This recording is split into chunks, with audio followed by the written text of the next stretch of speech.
I am Travis, and I never imagined that an ordinary day could transform my life so profoundly. I woke up early as usual, made my coffee, and got ready for work. The usual thoughts about bills, deadlines, and responsibilities weighed on my mind. Nothing seemed out of place, but there was an unsettling feeling in the air. I ignored that feeling as I went through my morning routine, unaware that in just a few hours, my life would change forever. That day, the sky was overcast, and the air felt heavy, almost as if the world was trying to tell me something. However, I was lost in my own thoughts, completely oblivious to what was about to happen. The chest pain came out of nowhere, a sharp and crushing pain I had never felt before. I tried to breathe, but the air seemed not to enter my lungs. My vision blurred, and suddenly everything around me began to slow down. I can't remember exactly the moment I lost control of the car, but I do remember the sound of screeching tires and the terrible impact that followed. The next moment I recall is lying on the asphalt, looking up at the sky. I could hear voices, sirens in the distance, people shouting, but none of it felt real. As I lay there, something strange happened. The pain began to fade, and an overwhelming sense of calm took over. It was as if all my fears, worries, and stress simply melted away. I was no longer afraid. In fact, I wasn't even sure if I was still alive. It was then that I realized I was dying. One moment I was lying on the asphalt, feeling my body grow weaker, and the next I was floating above it. I could see everything. The paramedics rushing to my side, a woman crying nearby, my own body lifeless on the ground, but I felt no attachment to it.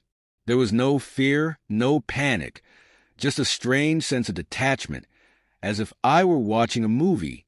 I tried to speak, to call out to the people below, but no sound came out. It was as if I were weightless, floating higher and higher. Then I felt something pulling me, not physically but spiritually.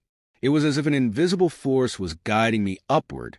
I had no control over it, but I wasn't resisting either. I felt peaceful, a peace I had never experienced in my entire life. A light appeared in the distance, small at first, but growing ever brighter. It wasn't a common light. It wasn't blinding, but warm and inviting, like it was calling me home. I moved toward the light effortlessly, as if I were being drawn in. The closer I got, the more the world I had known faded away. The sounds of the city, the voices of the people, it all disappeared.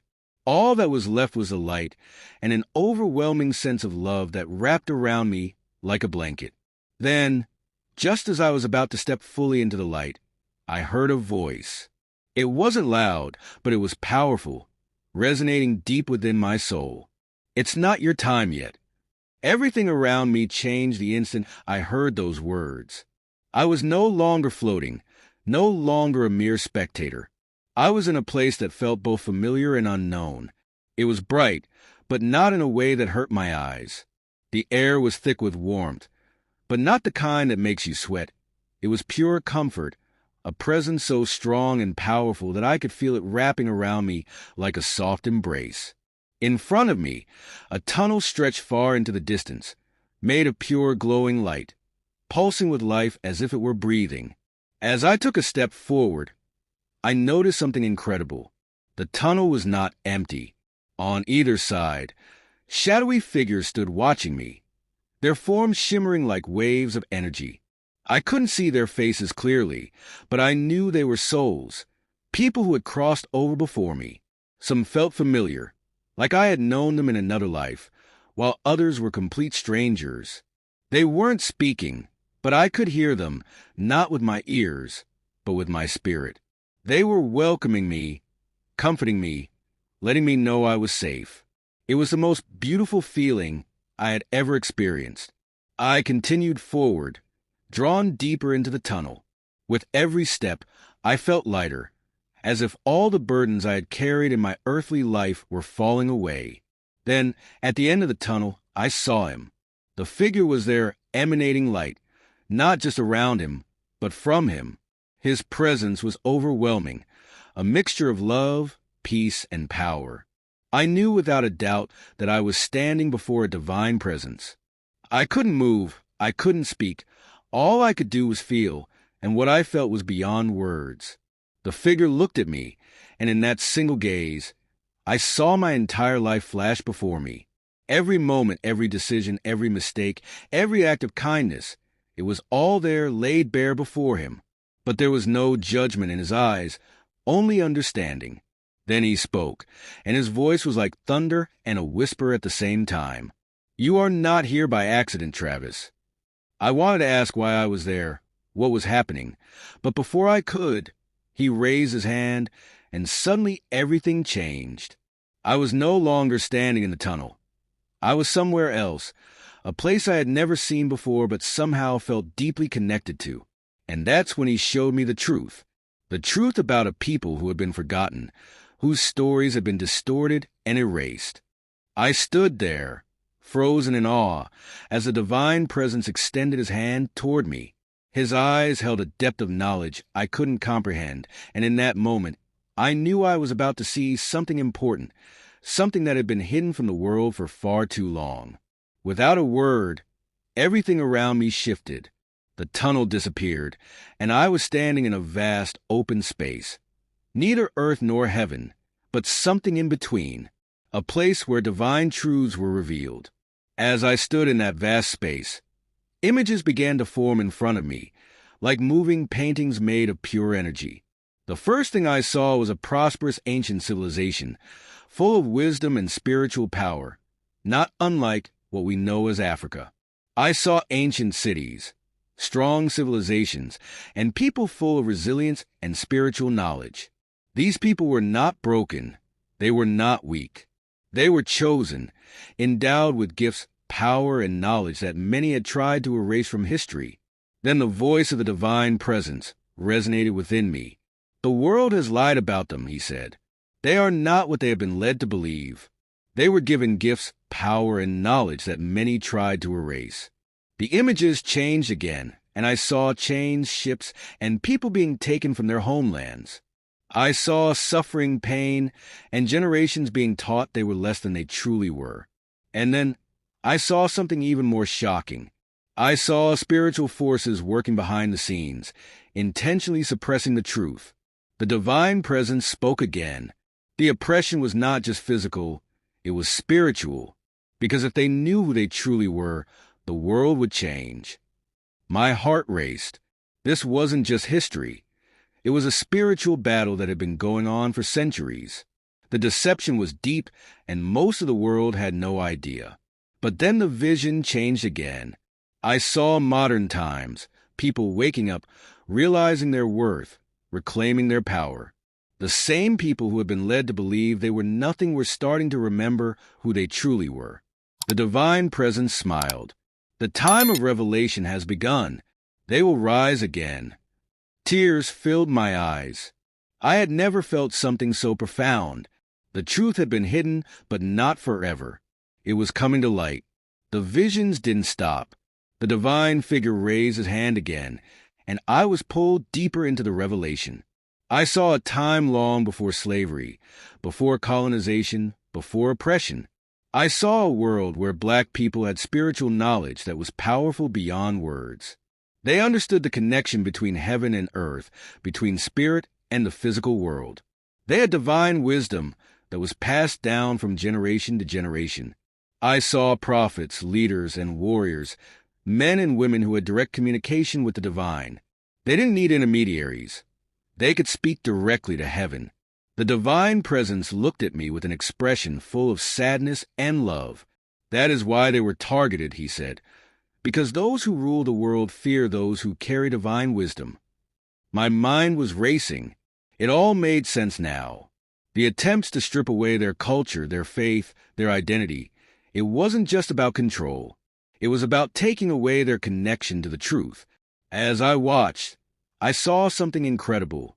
Even through oppression, through generations being told they were nothing, their spirit was never broken. Their power never left them. They carried something that could not be destroyed. The divine presence continued. And that is why they must remember. At that moment I understood. It wasn't about hate. It wasn't about division. It was about restoration.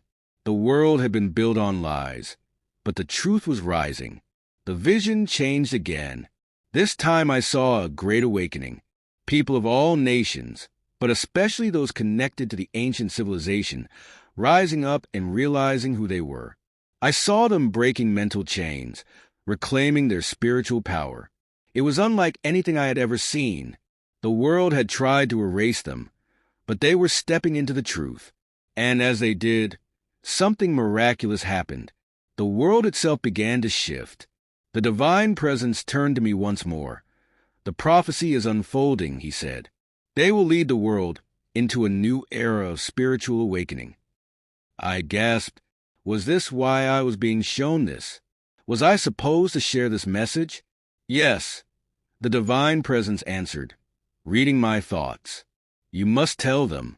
The world is changing, and they need to know the truth. I fell to my knees, overwhelmed by what I had just witnessed. It wasn't just about race. It was about identity, purpose, and destiny.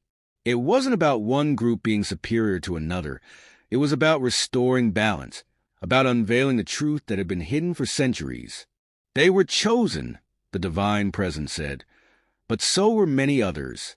It is time for all of my children to remember who they are. Suddenly, everything around me started to fade. The light, the visions, even the divine presence. I felt myself being pulled backward, as if an invisible force was dragging me away from heaven. No! I cried out. I don't want to go back. The divine presence smiled, but his eyes held something serious. You must, he said. The world needs you to speak. I wanted to protest, but before I could, I felt a jolt, like being hit with electricity. I gasped for air. My eyes flew open. I was back. The beeping of hospital machines surrounded me. Nurses and doctors rushed to my side. I could feel my heart pounding, my lungs struggling to take in air. I was alive, but I was not the same person who had left. I had seen things that changed me forever. I had spoken to a divine presence. I had seen the truth, and I knew my life would never be the same.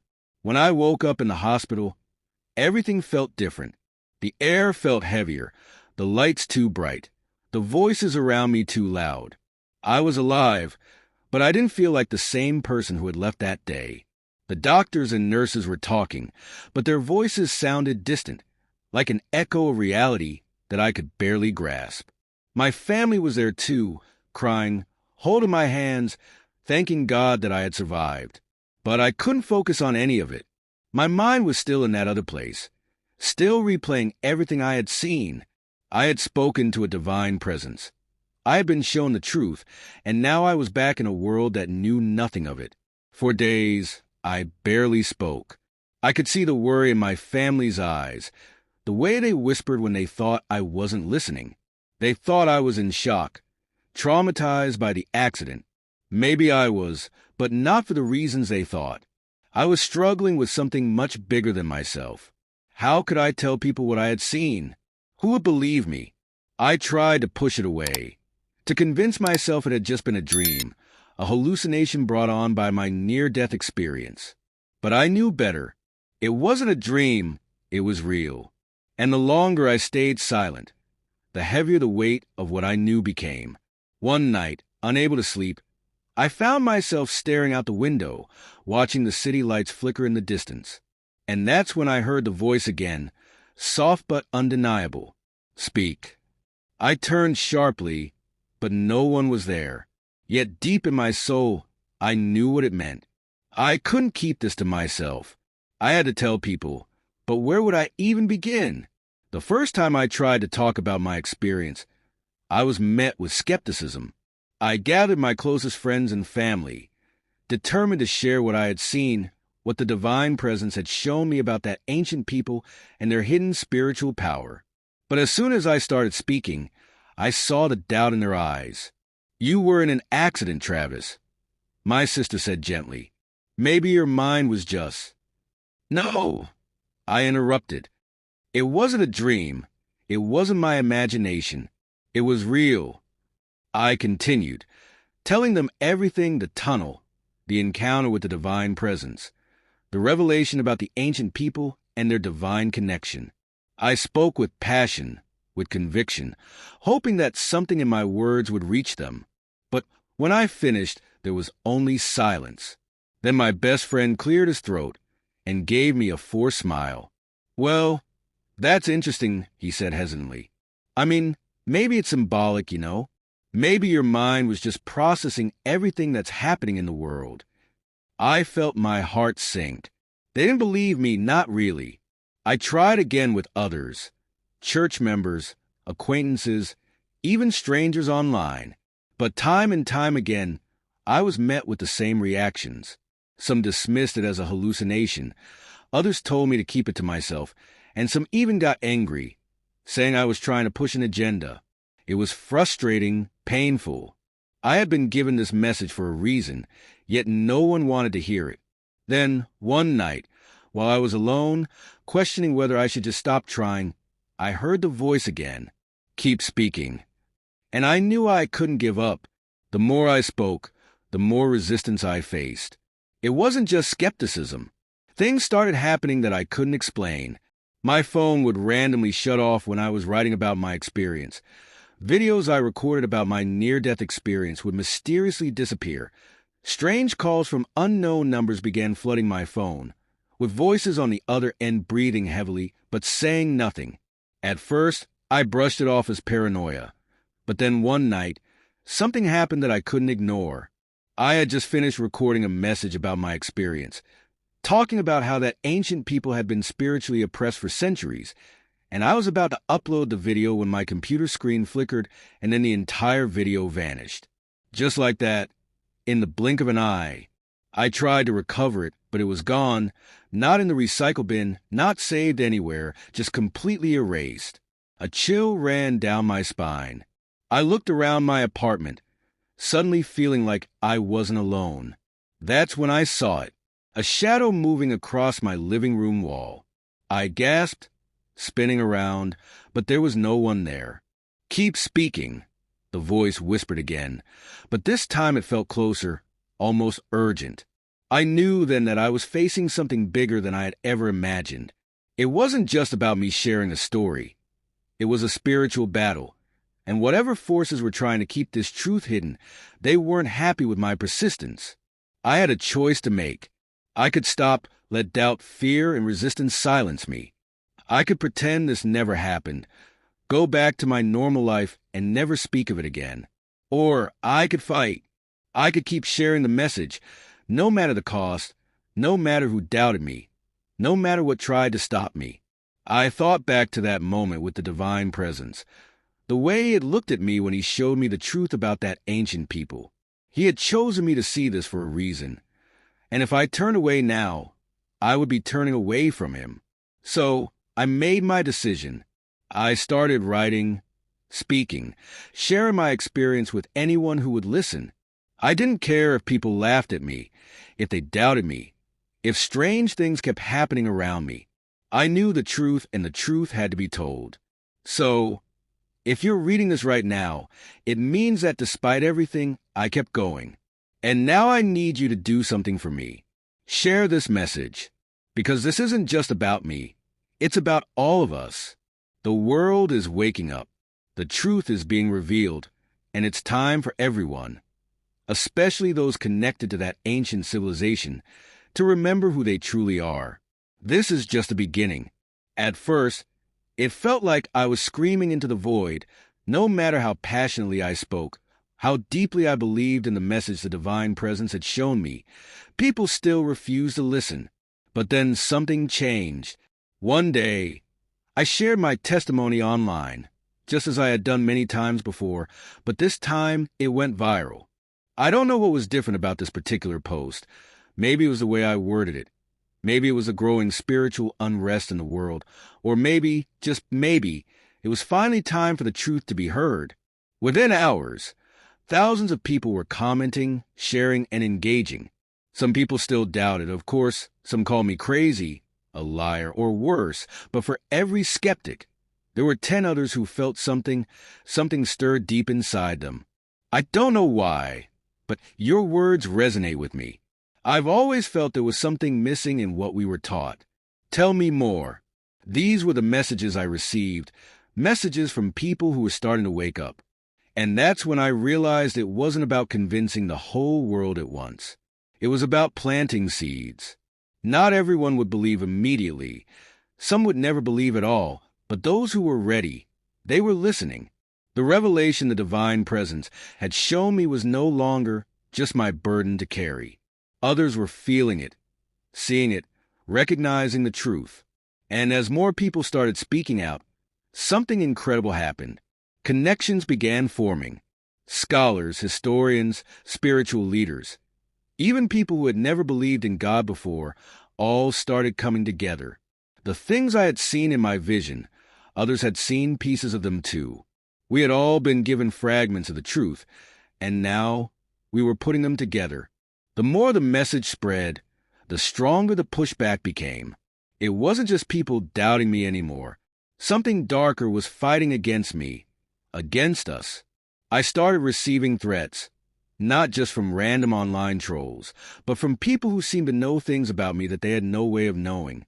My emails were hacked, my videos were taken down, my posts would disappear without warning. One night, I received an anonymous message. Stop speaking. This is bigger than you understand. Chills ran down my spine. I had read about spiritual warfare before, but now I was living it. The same way that ancient people had been spiritually oppressed for centuries, forces were now working against me to silence the truth. It wasn't just history, it wasn't just injustice. This was a battle for souls, and it was happening now. The forces that had enslaved, erased, and manipulated the history of that people weren't human. They were spiritual. And now that the truth was coming out, they were fighting back harder than ever. One night, I woke up with my apartment filled with the densest darkness I had ever felt. It wasn't just the absence of light. It was something else, a presence, a force. Then I saw it, a shadow standing at the foot of my bed. It didn't move, it didn't speak, but I could feel its intentions. It wanted me to stop. I wanted to scream, to run, but I couldn't move. I was paralyzed with fear. Then I remembered the divine presence. I forced my lips to move and whispered the only thing I could. In the name of the divine presence, leave. Instantly, the shadow disappeared. The room felt lighter. The darkness dissipated. And that's when I understood. It wasn't just about spreading a message. It was about fighting for the souls of millions. After everything I had experienced, after speaking with the divine presence, seeing the truth about that ancient people, and facing spiritual attacks, I thought I had seen it all, but I was wrong. One night, as I was deep in prayer, seeking guidance, something happened.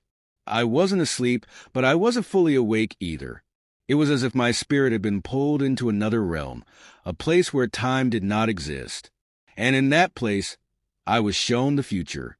I saw a great awakening, but I also saw a great war, not just between nations, but a spiritual war. The forces that had enslaved minds and spirits for centuries were not going to give up easily. They were preparing to fight, and their weapons were not bullets or bombs. They were lies, deception, and control. I saw people waking up to their power, stepping into their divine identity, and breaking free from generations of manipulation. I saw those connected to that ancient civilization, once broken and silenced, rising with an authority that shook the earth. They were reclaiming their knowledge, their spiritual gifts, and their connection to the divine. But I also saw the enemies striking back. Media, governments, and even some religious leaders would do everything in their power to keep the truth from spreading. They would create distractions, stir up division, and use fear to keep people in spiritual chains. Then I saw something that made my heart stop. A wave of destruction unlike anything the world had ever seen. Floods, fires, and earthquakes in places that had never experienced them before. I saw cities falling, people running, the world crying out for help. I turned to the divine presence who was standing beside me and asked, "Why is this happening?" He looked at me, his face filled with both sadness and strength. The world must be shaken before it can be restored. After those visions, I couldn't sit still anymore. The weight of what I had seen was too much to ignore. The world was heading toward a spiritual war, and most people had no idea. They were still caught up in distractions, arguing about politics, chasing money, living in fear, while the real battle was happening in the unseen. I started speaking louder. I told people what I had seen, what the divine presence had shown me. Some listened, many did not. I realized something heartbreaking. Some people don't want to wake up. They are too comfortable in the lies, too afraid of what the truth will cost them. But, believing it or not, the time is coming. The awakening is happening, and each person will have to make a choice. Fight for the truth or remain in the dark. The divine presence warned me that not everyone will survive what is coming. Some will be consumed by fear. Some will give in to the lies. But those who stand in faith, those who embrace their divine power, will rise like warriors. I don't know why the divine presence chose me to deliver this message, but I know I can't stop now. The forces trying to silence me are growing stronger, but so is my faith. If you are reading this, know that this is no coincidence. You were meant to hear this. You were meant to wake up, and now the choice is in your hands.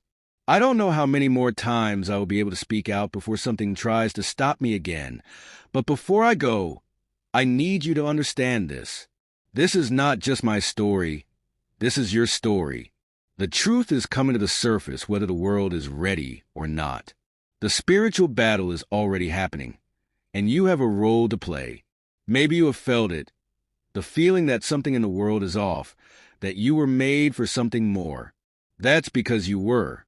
You are part of this awakening, but awakening is not easy. It requires courage. It requires faith. It requires you to step out of fear and into your divine power. The divine presence didn't show me these things so I could keep them to myself. He showed me so I could tell you. And now I am asking you, will you accept the truth, or will you turn away and pretend you never saw this?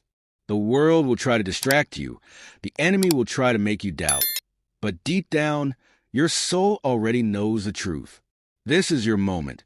Step into your power, wake up, and when you do, help others wake up too. Because once the veil is lifted, there's no going back. The time is now. Choose wisely.